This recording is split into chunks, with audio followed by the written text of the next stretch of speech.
Bonsoir, bonsoir tout le monde, c'est Cacahuète et Zouk est dans une autre pièce. Ce soir nous sommes samedi 1 juin 2024 et il est déjà 23h00. Hier on a regardé à nos troubles The Meg avec Jason Statham et d'autres acteurs. Ce soir on a regardé un autre très trouble, Meg 2, The Trench, toujours avec Jason Statham. Alors, et d'autres acteurs. Certains personnages du 1 sont toujours là, puisqu'ils ont survécu, et ils sont là dans le 2. D'autres ne sont pas là. Il s'est écoulé quelques années entre les événements du premier film et du deuxième film. Mei-Ying 5 ou 6 ans. Mei-Ying a grandi. La gamine de 9 ans, Mei-Ying, a grandi. Sa mère est portée disparue, morte ou pas morte, on ne sait pas. On nous dit pas dans quelles circonstances, pourquoi. Et du coup, on attendra les explications pendant tout le film, explications qui ne viendront jamais. On voit neige derrière moi, ça n'a aucun rapport, mais c'était intéressant de le dire. Alors, du coup, qu'est-ce qui se passe? Il y a encore des mégalodons dans l'histoire, mais pas que. On va avoir un petit passage en début du film où ça se passe pendant la préhistoire, histoire d'introduire de nouveaux types de prédateurs préhistoriques, mais toujours le mégalodon. Alors, la station scientifique est toujours là. Elle est utilisée par moment. Par contre, nos héros ont pris parfois des chemins plus ou moins séparés, mais se sont regroupés. Ils ont des métiers, des compétences complémentaires.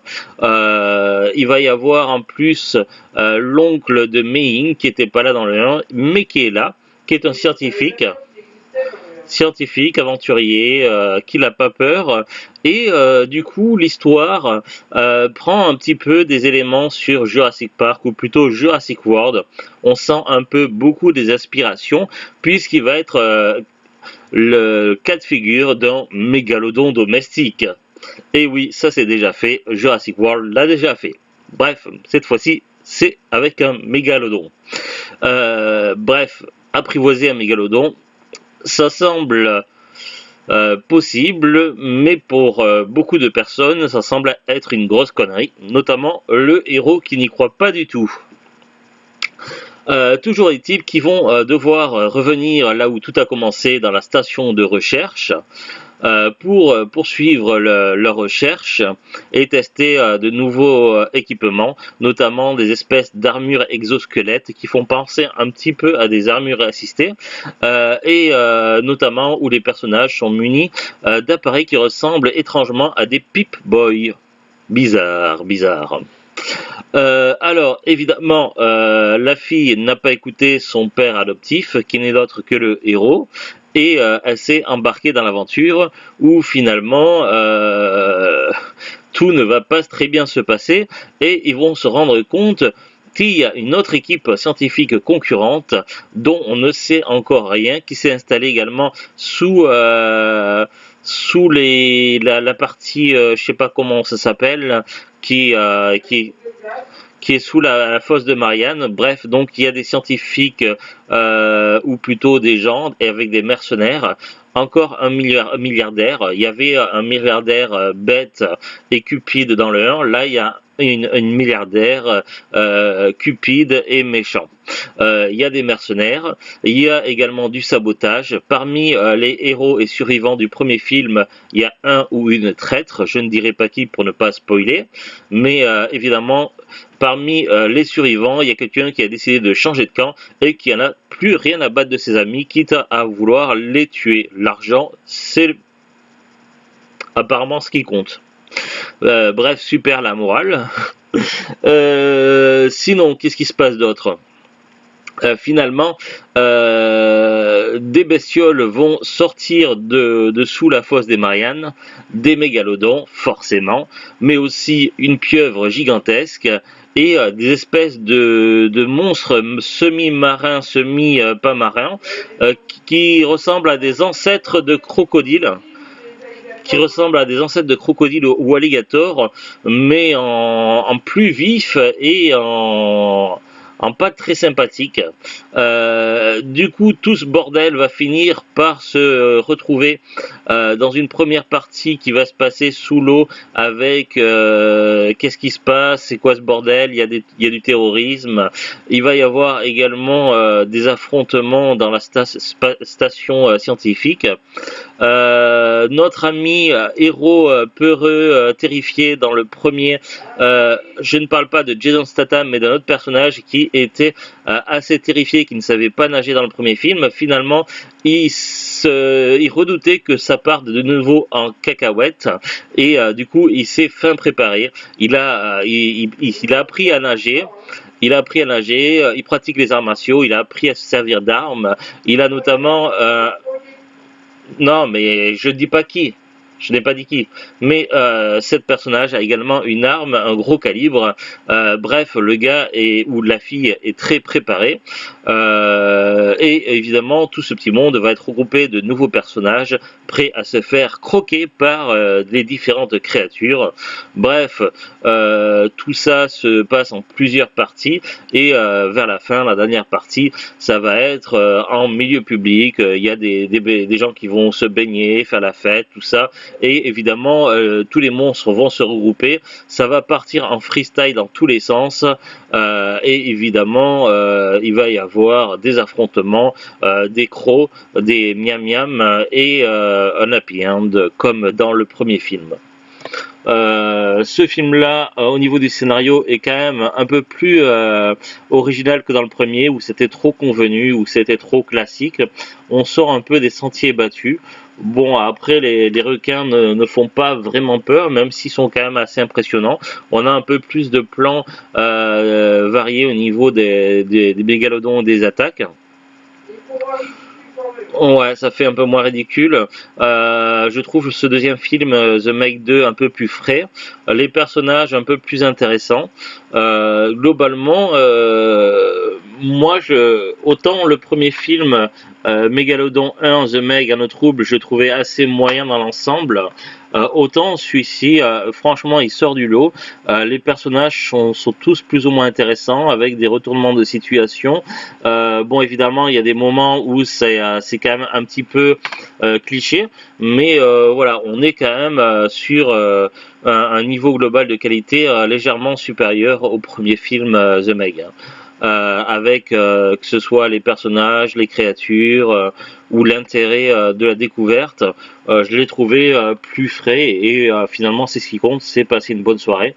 Du coup, moi j'en ai plutôt, je vais en garder un bon souvenir de ce film-là. On va lire ensemble le synopsis audio. Préparez-vous à l'ultime poussée d'adrénaline. Jonas Taylor et Juming Zhang dirigent une équipe de chercheurs déterminés luttant pour leur survie contre de gigantesques mégalodons et d'impitoyables pilleurs dans les profondeurs de l'océan. 111 minutes, voilà, donc le recto, le verso, et à l'intérieur, oh, mais c'est de couleur vert. Bon, on va voir ensemble maintenant la fiche Wikipédia. Un autre trouble ou Mégalodon 2, La Fosse au Québec, The Meg 2, The Trench, film sino-américain réalisé par Ben Wheatley, sorti en 2023. Donc c'est plus le même réalisateur que dans le 1, si je me souviens bien. Il s'agit de l'adaptation du roman The Trench de Steve Alten de 1999 et de la suite du film Un autre trouble de 2018. Bon, après là il y a le synopsis qui raconte toute l'histoire, donc on va passer. Durée 116 minutes. Sorti en Chine le 9 juin 2023 au Festival international du film de Shanghai, puis après le 4 août 2023 en sortie nationale, en Belgique et en France le 2 août 2023 et aux États-Unis et au Québec 4 août 2023. Ils mettent pas le budget là, d'habitude ils mettent le budget, combien ça a coûté, on sait pas. Ça a coûté de l'argent, mais on sait pas. Classification en France, tout public avec avertissement lors de la sortie en salle et déconseillé au moins de 10 ans à la télévision. États-Unis, PEGI 13, accord parental, les enfants de moins de 13 ans doivent être accompagnés d'un adulte. Globalement, on pourrait dire qu'en moyenne, ça serait déconseillé au moins de 12 ans, quoi. Bref, 12-13 ans. Casting: Jason Statham, Wu Jing, Melisanti Maut, Chuya Kai, Cliff Curtis, Patch Kennedy, Sergio Peris Manchetta, Skyler Samuel, Sienna Guillory, Kairan Sonia Sawar, Whoopi Van Ram, Félix Meyer, Sienna Guillory. Moi je retiens le nom de cette actrice tout simplement parce qu'elle a incarné le personnage de Jill Valentine dans le deuxième film Resident Evil qui avait été fait par un réalisateur. J'ai un petit trou de mémoire sur le moment, je suis désolé. Genèse et développement, attribution des rôles. En février 2022, la présence de plusieurs acteurs est confirmée. Sienna Guillory, Skyler Samuel, Sergio Peris Manchetta ou encore Wu Jing. Il est par ailleurs précisé que Li Bingbing ne reprendra pas son rôle de Su-Yin Zhang du premier film. Oui, donc en fait, c'est plus le fait que l'actrice du 1 n'a pas voulu reprendre son rôle. Du coup, ils n'ont pas su trop comment présenter le fait qu'elle était absente. Après, ça parle du tournage qui a eu lieu en avril 2021. Jason Statham annonce que le tournage débutera en janvier 2022. La production voulait tourner dans la province de Krabi, rien à voir avec le Pokémon, en Thaïlande, mais les autorités locales refusent pour préserver l'environnement de leur plage. Les prises de vue commencent le 4 février 2022 dans les Warner Bros Studios Leavesden en Angleterre. Distinction, récompense pour un autre très trouble sur l'Internet Movie Database. Récompense Chinese American Film Festival 2023. Meilleur acteur pour Wu Jing et meilleure coproduction sino-américaine. Ensuite, il y a eu des nominations. Projet de suite. En juillet 2023, le réalisateur Ben Wheatley révèle que des discussions ont eu lieu au sujet d'un potentiel troisième film. Il précise que le projet dépendra du succès de ce second film, mais il espère pouvoir continuer l'intrigue des romans de Steve Alten. Donc apparemment, c'est une série de romans, et comme il y en a encore d'autres derrière, ils auraient de quoi faire d'autres films, à condition évidemment qu'il y ait eu suffisamment de succès. Je suppose que le titre du prochain film, ça sera Un eau très très trouble. Bah, si on rajoute un trait à chaque fois, je sais pas. Ou The Meg 3, le retour du retour. Bref. Qu'est-ce que je peux dire d'autre? Pas grand chose. Box office, ça parle. Accueil critique, il n'y a pas grand chose au niveau des informations. Bon. Le DVD, donc nous on l'a acheté il y a pas longtemps, il y a quelques jours, comme on avait prévu de regarder Un autre trouble là ces derniers jours, donc on s'est dit, enfin je me suis dit, je vais commander le 2, comme ça on va enchaîner le 1 et le 2. Ouais. Là, le prix tout seul du DVD 2 sur Amazon, expédié et vendu par Amazon, un autre très trouble en DVD, il est à 9,97. Mais il faut savoir qu'il y a une promo en ce moment. Donc nous, on l'a acheté dans le cadre de la promo, 3 DVD pour 20 €. Les autres DVD qu'on a achetés, c'était ceux-là qui sont à côté de moi. La Mutante 4 et La Mutante 3. Forcément. Donc voilà, pas grand chose de plus à en dire. Un film qui m'a un peu réconcilié avec le premier, que j'avais trouvé un peu trop moyen à mon goût. Donc voilà, j'ai trouvé assez frais, plutôt cool. Vivement la suite. Voilà. À très bientôt tout le monde. Salut. Faites attention, les requins. Les requins. Oh, les requins. Les requins, ils sont là. Oh, les requins.